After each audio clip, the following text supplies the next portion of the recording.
కొనసాగుతుంది. ఒక సంక్షేమ కార్యక్రమాలు ఇచ్చిన మాట మీద జరుగుతూ ఉన్నాయి, అభివృద్ధి కార్యక్రమాలు జరుగుతూ ఉన్నాయి.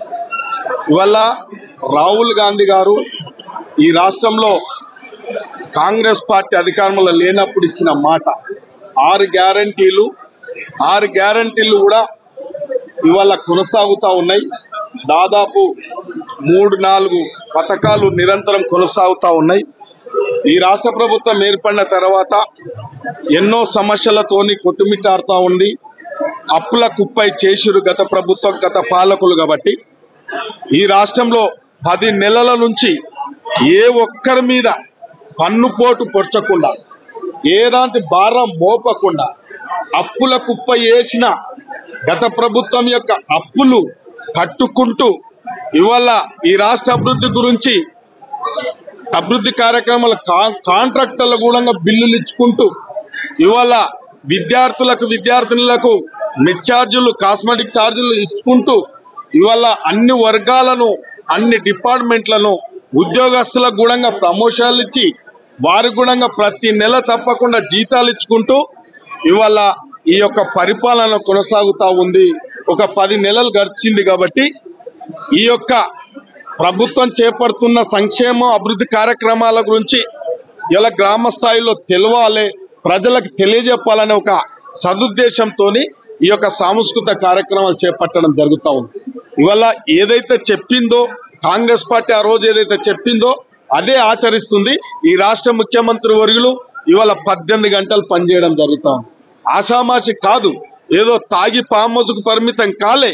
ఇవాళ ప్రజల మధ్యలో ఉంటూ, ప్రజలకు అందుబాటులో ఉంటూ, సబండ వర్గాలతోని ఇవాళ ఎప్పుడు నిరంతరం సెక్రటేరియట్ లో ఉంటున్న ముఖ్యమంత్రి ఎవరైనా ఉన్నారంటే రేవంత్ రెడ్డి గారు.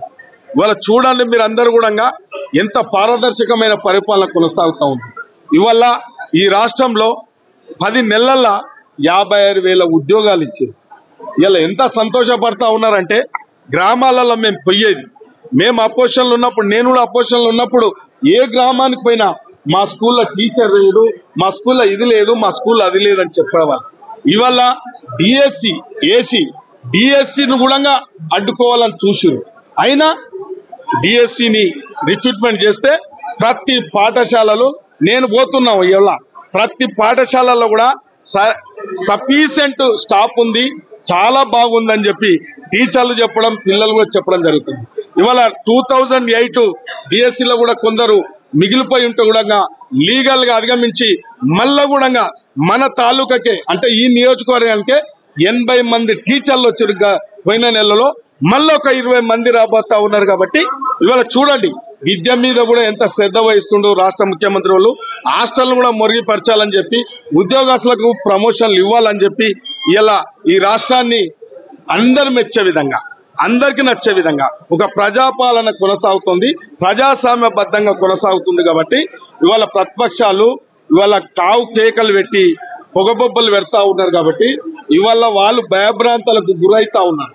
అంటే వాళ్ళు చేసిన దుర్మార్గాలు, వాళ్ళు చేసిన అన్యాయాలను కప్పిపుచ్చుకోవడానికి మా తెరువు రావద్దు, మా తప్పులు పట్టుకోవద్దు, మా అవినీతిని ఎండగట్టవద్దు అనే ఒక మొండి వైఖరితో ప్రదర్శిస్తున్నారు. కాబట్టి ఇవాళ పాలమూరు ముద్దుబిడ్డ రేవంత్ రెడ్డి గారు ఒక పట్టు కలిగిన వ్యక్తి. కాబట్టి ఈ యొక్క అధికారం అందరికి చెందే విధంగా, ప్రజలు మెచ్చే విధంగా పరిపాలన కొనసాగుతా ఉంది ఈ రాష్ట్రంలో. కాబట్టి ఎన్ని కుయ్యి కుతంత్రాలు వన్నా, ఎన్ని కుట్రలు వన్నినా ఇవాళ పాలమూరు ముద్దుబిడ్డ, అన్ని కష్టాలు తెలిసిన బిడ్డ, కల్వకుంట కుటుంబానికి తట్టుకునే శక్తి అన్ని ఆ భగవంతుడు ఆరోగ్యాలు రేవంత్ రెడ్డి గారికి ప్రసాదించాలని చెప్పి పత్రికా సోదరుల ద్వారా నేనే విజ్ఞప్తి చేస్తాను.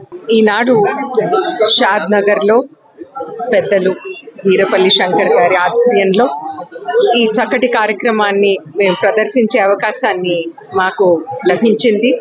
తెలంగాణ సంగీత్ నాటక అకాడమీ ద్వారా ఈ రాష్ట్రంలో ప్రభుత్వం చేపట్టినటువంటి మంచి పథకాలని ప్రజల్లోకి తీసుకురావాలి, వాళ్ళకి తెలియజేయాలి అనే ఉద్దేశంతో ఈ కార్యక్రమాన్ని రూపొందించడం జరిగింది. మేము ఈ కార్యక్రమాన్ని అన్ని డిస్ట్రిక్ట్స్ లోకి తీసుకెళ్లి, ప్రజల్లోకి తీసుకెళ్లి మంచి మాట 10 మందికి కాదు, 100 మందికి కాదు, వేల మందికి మనం తెలియజేయాలి.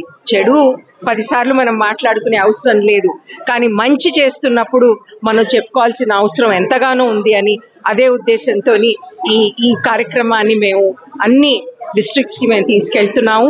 ఈ రోజు షాద్ నగర్ నుండి మేము మొదలు పెట్టడం అన్నది మాకు చాలా చాలా సంతోషం.